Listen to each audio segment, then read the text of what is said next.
A U.S. Army general stopped for gas, showed his ID and still ended up in handcuffs, all because one officer refused to look past the surface. But what happened minutes later? No one saw it coming. Maurice Ellington never liked drawing attention. Even in uniform, he carried himself with quiet confidence, not the kind that demands a salute, but the kind that calms a room. That Friday afternoon, he wasn't wearing stars or ribbons, just a plain grey polo, jeans, and a hat from his alma mater, Tuskegee. He'd just wrapped up a long morning visiting a VA center in Fayetteville and was on his way back to Fort Bragg. But he decided to pull over for gas in Hope Mills, a small town just a few miles down the road. The sun was dipping behind the clouds. He parked his Dodge Charger at Pump 3, stepped out slowly, his back still stiff from old field injuries, and started filling up. He didn't notice the patrol car roll in from the side until the officer was already halfway out of it. "Sir, step away from the vehicle. Hands where I can see them." Maurice turned, puzzled. The officer was young, maybe early 30s, lean, buzz cut, sunglasses still on even though the sky had started to dim. He had that overcompensating posture, the kind that tried too hard to command authority. Maurice kept his hands up, calm. "Officer, is something wrong?" The man didn't answer right away. He circled around the car like he was checking a suspect for weapons. "You match the description of someone involved in a robbery reported 10 minutes ago." Maurice frowned. "I'm sorry? I just left the VA center. I can show you my—" "Step away from the car. Now!" People had started to glance over. A mother wrangling her toddler from the back seat of an SUV stopped what she was doing. An older man leaned against his truck across the lot, watching. Maurice took a slow breath. He wasn't interested in escalating anything, but he also wasn't about to let this slide without clarity. "I'm Major General Maurice Ellington, United States Army. I'm not armed. I'd like to show you my military ID." Officer Ryan Stokes, his name badge barely visible, lifted his hand like a traffic guard. "I don't care what your name is, sir. Keep your hands visible." This wasn't a misunderstanding. It was a decision. Maurice didn't move. "I'm not resisting, officer. I'd like to cooperate. Turn around and put your hands on the hood." A man had started recording with his phone from a few feet away. Maurice could hear the low murmur of people whispering now. The woman with the toddler looked angry. The older man across the lot had pulled his phone out too. Maurice looked at the officer one more time. "I'm asking you to check my ID. It will clear this up." But the cuffs were already out. And just like that, a man who had served in 3 combat zones, who had coordinated rescue missions, buried soldiers he mentored, and spoken at the White House, was now being frisked next to a gas pump like a suspect in a cheap crime show. A neighbor recognized him first. "That's General Ellington," someone said. "Are you serious right now?" Stokes barely flinched. "Back away!" He barked at the crowd. "Do not interfere with police business." Someone else shouted, "That man runs the Veterans Fundraiser every year." But Stokes didn't listen. He tightened the cuffs, hard. Maurice winced. But still, he stayed calm. There was no panic in his face, only disbelief, disappointment. Not for himself, but for how small this man felt the need to be, just to feel powerful. But someone had just pulled into the lot, and everything was about to change. Deputy Raphael Boone had just finished dropping off his teenage son at a weekend STEM camp over at Grays Creek High School. He needed gas, too. That's why he pulled into the same station. At first, he didn't notice what was happening near Pump 3. His windows were up, music playing low. But the minute he stepped out of his pickup, he heard the shouting. He turned. A crowd was forming, 3, maybe 4 people standing at a distance, phones in hand. At the center of it all was a tall black man, back to the officer, hands cuffed behind him. Boone squinted. His heart skipped. He recognized that voice. No mistaking it. He walked closer, slow, his hand resting lightly on his belt, not for intimidation, but out of instinct. As he approached, the voice became clearer. That measured tone, the weight behind each word. "I'm not a threat to you, officer. You're making a mistake." Boone stopped in his tracks. His mind flashed back to Iraq, to sandstorms and long nights on the radio. Back then, Major Maurice Ellington was the calm in every crisis. Boone had served under him during a brutal deployment near Baghdad. Ellington didn't yell. He didn't posture. He led with precision, respect, and focus. Now he was cuffed like a common criminal in a gas station parking lot. Boone stepped forward. "What's going on here?" he asked firmly. Stokes turned. "Keep back, sir. This is a police matter." Boone flipped his badge from his belt. "Plainclothes deputy, Cumberland County. I'm Deputy Boone. I asked you a question. Suspect matches a description from a call. He refused to comply." Morris turned his head slightly, squinting over his shoulder. "Raphael." Boone blinked. "General Ellington?" Boone stepped up, eyes narrowing. "You didn't check his ID?" "I said he matched—" Boone cut him off. "I don't care what he matched. Did you confirm who he is?" Stokes looked like a kid caught lying in a classroom. He was acting suspicious. "He's a major general in the U.S. Army," Boone said, voice louder now. "He's not some random guy. He's a nationally recognized officer. That man once led search and rescue missions when the rest of us were pinned down." Boone turned to the general. "Sir, are you injured?"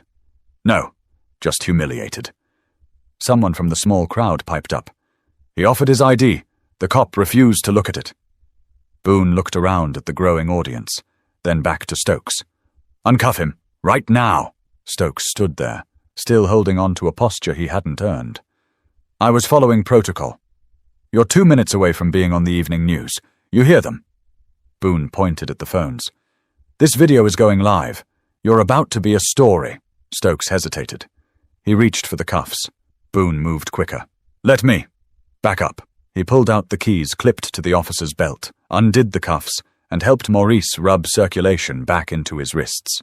"Thank you," Maurice said quietly. He looked at Boone, eyes steady. "I'm all right. Just tired of this." Stokes took a small step back, visibly sweating now. Boone didn't blink.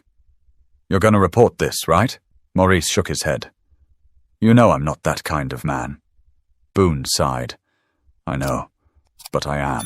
He walked over to the patrol car, pulled out his phone, and called a supervisor. "Yeah, we've got a problem. One of yours just detained a high-ranking army officer without cause. I've got it all on record. I'm going to need a watch commander at the Shell on Camden Road. Now!" The crowd started dispersing, but not before several people gave Morris nods of quiet respect. A middle-aged woman mouthed "thank you" as she walked by. Morris leaned against his car. For a second he didn't say anything.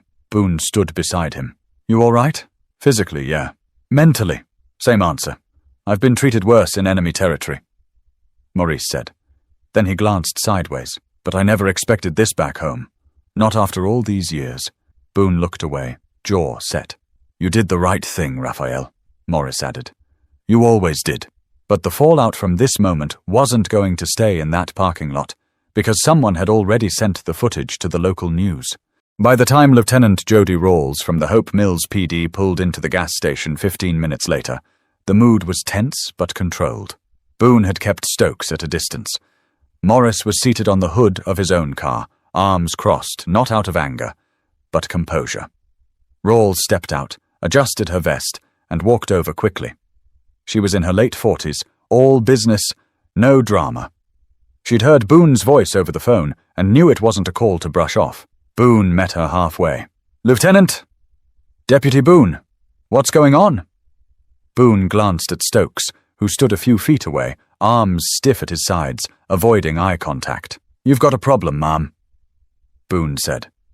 "That officer detained a United States Army general on private property without probable cause, ignored identification, ignored witnesses. I was there." Rawls exhaled sharply through her nose and turned to Stokes. "Officer Stokes, is that true?" Stokes gave the standard answer. "The subject matched a description. I was exercising caution." "Did he resist?" "No, but did you check his ID?" "He offered it, but..." "But what?" Stokes hesitated. "I wasn't sure it was real." Boone raised an eyebrow.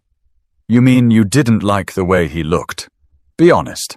Stokes bit the inside of his cheek. Rawls turned to Morris. "Sir, I'm Lieutenant Rawls. I want to apologize on behalf of our department. This should never have happened." Morris stood, gave her a small nod. "Thank you, but I'm not here for apologies. I just want to go home. I understand. May I speak with you privately?" Maurice nodded again, and the two stepped a few feet away. Boone leaned against the passenger door, watching. He wasn't a stranger to racial profiling. He'd seen it in uniform and out. But seeing Morris like that, calmly enduring, hands behind his back like a schoolboy being scolded, that was different. Back when they were stationed in Basra, Maurice once walked half a mile through open terrain under sniper threat just to check on injured troops. Not out of duty, out of principle. That's who he was. Meanwhile, Stokes stared down at his boots like they were going to disappear. A few minutes later, Rawls returned. "He's heading home. We'll be conducting an internal review. You'll be contacted for a statement." Boone nodded. She looked at Stokes. "Go wait in your car. Do not say a word." He left without another peep. When Maurice walked back toward his vehicle, Boone opened the passenger door and motioned for him to sit inside. "Wait here a second." Boone grabbed his phone again and hit record. He faced the camera head-on, his voice clear. "My name is Deputy Raphael Boone, badge number 33102. I witnessed Officer Ryan Stokes detain a law-abiding citizen today, General Morris Ellington, without cause. I intervened and confirmed the individual's identity, which should have been clear from the beginning. The officer disregarded standard procedure and ignored verbal identification. The incident was unnecessary, and I believe it reflected personal bias, not training." He ended the video and saved it. "Just in case," he said to himself. As Boone got back in the driver's seat, Morris looked over. "You didn't have to put yourself on the line like that." "I did," Boone replied. "And I'll do it again." They sat in silence for a moment. Cars passed. The gas pumps beeped. The world kept moving like nothing had happened. "You think this'll blow over?" Maurice asked finally. Boone shook his head. "Not this time. Someone sent footage to WRAL. I got the ping on my phone 5 minutes ago. It's already making the rounds." Maurice turned his gaze forward. "Then let it." Boone nodded. "You sure you're all right?" "I've been through worse." "That's not the point." Maurice cracked a faint smile. "I know." But while Boone drove away thinking the situation that might stay local, the video didn't just stop at one news outlet. It was already in the hands of national reporters, and someone in D.C. had recognized Maurice. By the time Maurice got home that evening, the video had already racked up over 100,000 views. He hadn't planned to turn on the TV, but his phone kept buzzing. Texts from former officers, calls from people he hadn't spoken to in years, a voicemail from an old friend now working at the Pentagon. He sat on his living room couch, remote in hand, debating if he even wanted to know how far the story had gone. On Channel 5, the clip played again. Him, hands behind his back, face composed, eyes locked forward like he was staring past the moment. Boone's voice could be heard, low and clear. "You're 2 minutes away from being on the evening news. This video is going live." The news anchor paused before continuing. "General Morris Ellington, a highly respected U.S. Army officer, was wrongfully detained this afternoon by a Hope Mills police officer during what appears to be a case of racial profiling. The officer in question has been identified as Ryan Stokes, a recent transfer from Flagler County, Florida, where Internal Affairs confirmed he'd been under investigation for excessive force complaints." Morris turned off the TV. He sat back, hands folded over his stomach. The walls of his home were lined with plaques, pictures, awards from Foreign Service and framed flags presented to him by units he once led. But none of that had mattered at that gas station. Not one bit. Down the street, Boone had returned home too. He sat in his kitchen with his wife, Delia, who had seen the clip before he walked in. "Did you know it would go this far?" she asked, arms crossed, eyes tired. "I knew it needed to." She didn't respond at first. Then, "They'll come for you next. You know how these departments protect their own." Boone nodded. "They can try." Later that evening, Boone received a call from Lieutenant Rawls. She didn't sound angry. She sounded tight, controlled. "You're going to be contacted for an official statement," she said. "The chief's been looped in. So has the mayor." "Understood," Boone replied. "Ryan's been suspended with pay until the investigation is complete." Boone didn't react. "Let me know when they're ready for my report.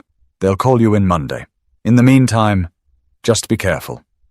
"Always am." Morris, meanwhile, had received a direct message on social media from a journalist at a national news sire, another from a military newsletter editor, one from a producer at CNN asking if he'd speak out. He didn't answer any of them.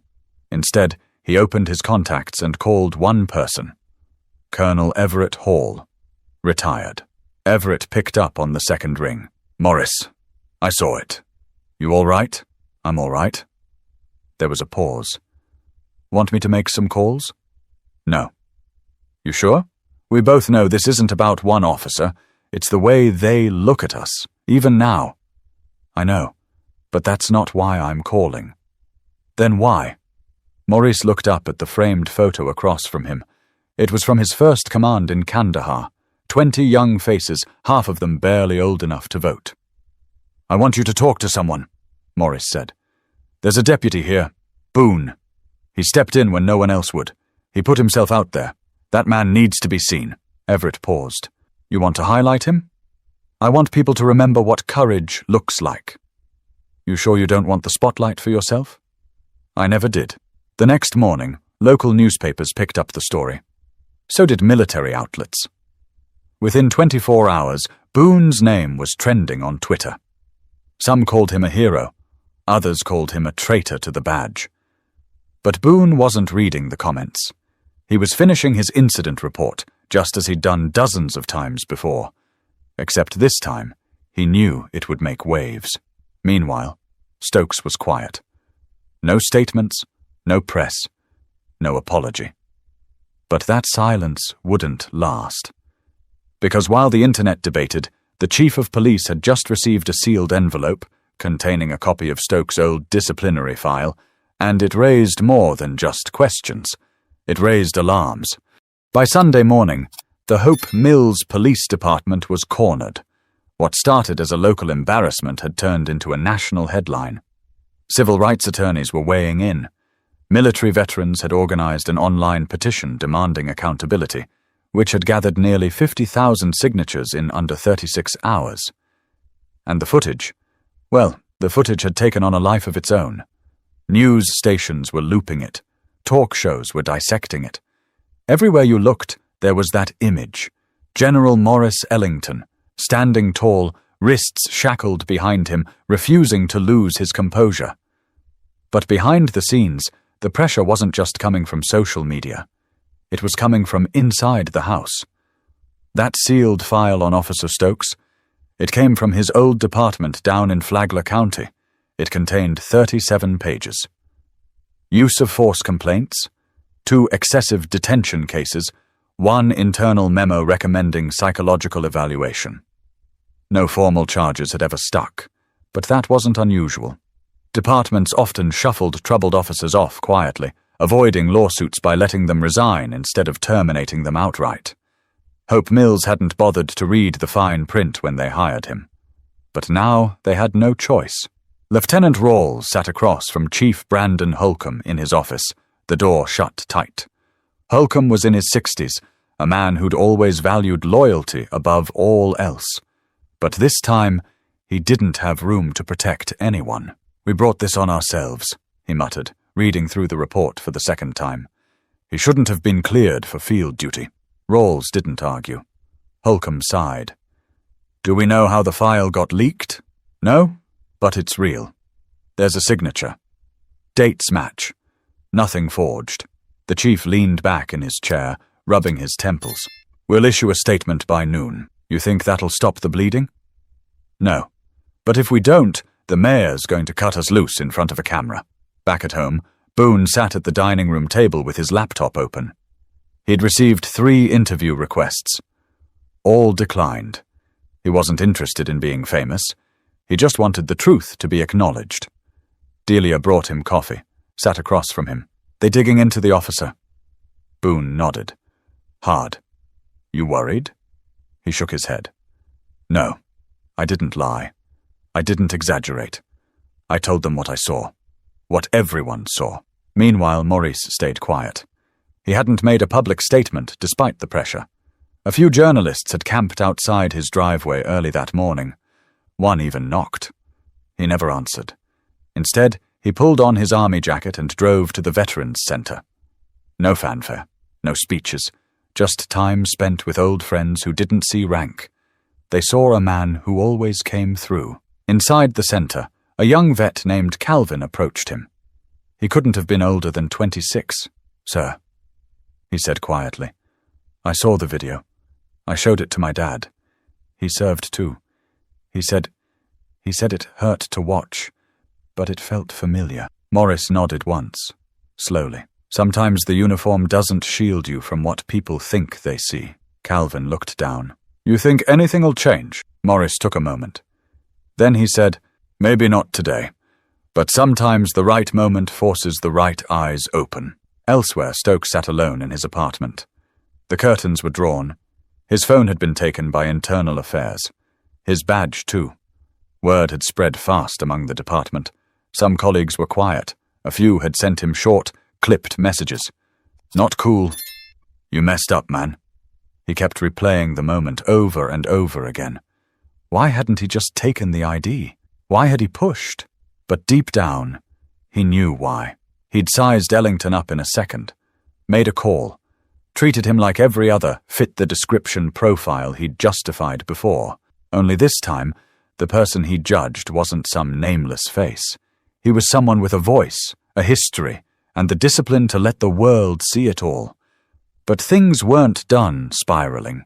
Not yet. Because on Monday morning, the DA's office would open a formal inquiry into whether Officer Ryan Stokes had broken the law, and the answer wouldn't be favorable. The district attorney's office didn't waste time. By 8:45 a.m., Monday, a formal inquiry had been opened. And by noon, DA Celeste Morton held a quiet but firm press conference at the courthouse in downtown Fayetteville. No dramatic podium, no big speech, just facts. After reviewing body cam footage, civilian recordings, and multiple witness statements, she said, "Our office is moving forward with charges against Officer Ryan Stokes, including false imprisonment, unlawful detention, and obstruction of justice." It hit the airwaves like a lightning bolt. Stokes was taken into custody later that day, booked without ceremony and released on bond. Reporters were waiting at the courthouse exit, but he kept his head down and said nothing. His lawyer issued a brief statement, blaming media pressure, and insisting Stokes feared for his safety, though nothing in the videos supported that claim. Maurice didn't celebrate. He didn't comment. He didn't need to. The truth was already out there, and that was enough for him. Instead, he returned to his normal routine: morning walks, short drives to the base, coffee at the diner on Ramsey Street, where the waitress didn't treat him like a symbol, just a regular. He did agree to speak once, at the Veterans Center the following Friday. Word had gotten around, so when Maurice arrived, the room was full. Not cameras, just people. Old soldiers, young enlistees, local families. Some had never met him. Others knew his full military record by heart. He stood near the window, nothing flashy, no script, no paper in his hand. Just his voice. "I didn't plan on being the face of anything," he began. "I've spent my career trying to solve problems quietly, behind the scenes. But something happened in that parking lot that wasn't about me. It was about all the people who don't have cameras recording when they're misjudged, all the people who can't pull out a badge or a rank to stop it." The room was still. You could hear the hum of the air conditioning, the way people were holding their breath just a little. "I was lucky," he continued, "because Raphael Boone was there, and because someone pressed record. That shouldn't have to be what saves you, but that's where we are." He looked around. "If you serve your country, you don't do it for praise. You do it because it matters, because people matter. The person in front of you, who they are, not who you assume they are. And if we forget that, if we let fear and pride run the show, we lose more than dignity. We lose each other. When he finished, no one clapped at first, not because they weren't moved, but because it felt too real for applause. Boone was standing in the back, arms folded, watching quietly. When Maurice made eye contact with him, Boone gave the faintest smile. Just a nod of respect. Nothing more. Later that day, Boone received a call from a senior liaison at the state's Office of Police Standards. They were organizing a leadership panel for officers across counties to address profiling and misconduct, and they wanted him to be part of it. "You willing to speak to a room full of cops?" the liaison asked. Boone answered without hesitation. "If they're willing to listen." Meanwhile, Stokes had gone silent. No media appearances. His union representation refused interviews. He was suspended indefinitely without pay, and the court date was set for the following month. The community had moved on, but not completely. At the diner on Ramsey Street, someone had taped a photo of Morris next to the counter. Just him in uniform, smiling. No caption. Didn't need one. And back at the Veterans Center, Calvin, the young vet, started volunteering weekly, helping new service members adjust after deployment. He told Morris, "That day at the gas station, it changed something for me. Made me want to stand taller." Morris just gave him a light pat on the back. "Then make sure you're standing for the right things."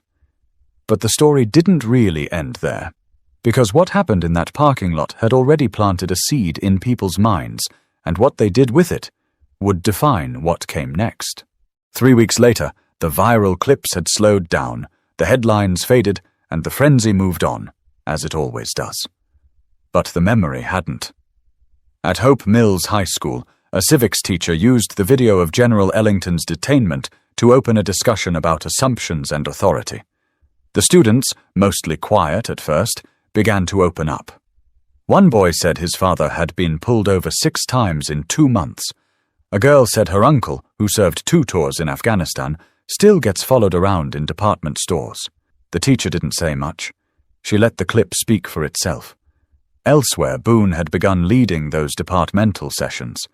It wasn't glamorous, just a group of officers, some skeptical, some open-minded, sitting around a conference table, chewing over real scenarios. The first few meetings were tense. A few officers rolled their eyes. One walked out, but others stayed. They asked questions. They brought up old incidents. They looked uncomfortable, and that was the point. Boone didn't preach. He told the truth. "When you wear this badge," he said in one session, "you carry more than power. You carry the burden of judgment. If you're going to judge, you better be right. Because one wrong decision doesn't just mess up paperwork. It messes up lives." One young officer approached Boone after a session and said, "I didn't know who General Ellington was. I probably would have done the same thing Stokes did." Boone looked at him for a second, then asked, "Would you have asked for ID?" "Yeah." "Then maybe you wouldn't have." Back at the Veterans Center, Morris had returned to his usual volunteer hours. He'd politely declined every national interview. He didn't want to become a hashtag. He didn't want to be praised for being composed. That wasn't the story. One afternoon, a reporter from a military journal showed up unannounced. She was young, respectful, clearly nervous. "I just wanted to ask you one thing," she said. "Why didn't you speak out more publicly?" Morris smiled softly. "Because this wasn't about being seen. It was about being reminded. We forget how fast perception can replace truth. One second I was a citizen, the next I was a suspect. It had nothing to do with what I did, and everything to do with what he assumed." She scribbled it down. "So what should people take away from it?" He thought for a moment. Then, "That authority doesn't always come with wisdom.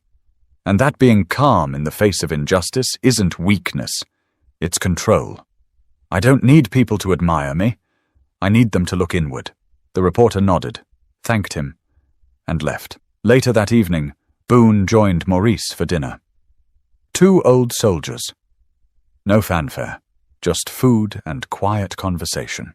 "You know," Boone said, putting down his fork, "if you had pushed back that day, If you'd raised your voice or even pulled out your ID a little too fast, we'd be telling a different story right now." Morris nodded. "I know. That's the weight we carry. You ever get tired of carrying it?" Morris looked him in the eye. "Every day. But I've learned how not to let it break me." Boone leaned back in his chair. "You think Stokes will see jail time?" "Doubt it," Morris said. "But maybe he'll see something else. Maybe he'll see himself." The next morning, Morris stood in front of a class of young ROTC students. He didn't tell them the story. He didn't need to. They already knew. One cadet asked, "How do you stay calm when someone's coming at you sideways?" Morris answered simply, "You remember who you are before they try to define you." That line stuck with them. It stuck with more people than he ever imagined. And maybe that's what mattered most. Not the punishment, not the headlines, not the viral moment, but the mirror it held up. Because every one of us at some point is forced to decide how we respond to being wrongly judged, misunderstood, or erased. And every once in a while, someone chooses dignity over anger, and it teaches us all something we didn't realize we needed to learn. So if this story meant something to you, if it made you feel or think or pause, subscribe to the channel. Stories like this are worth telling, and the next one might be closer than you think.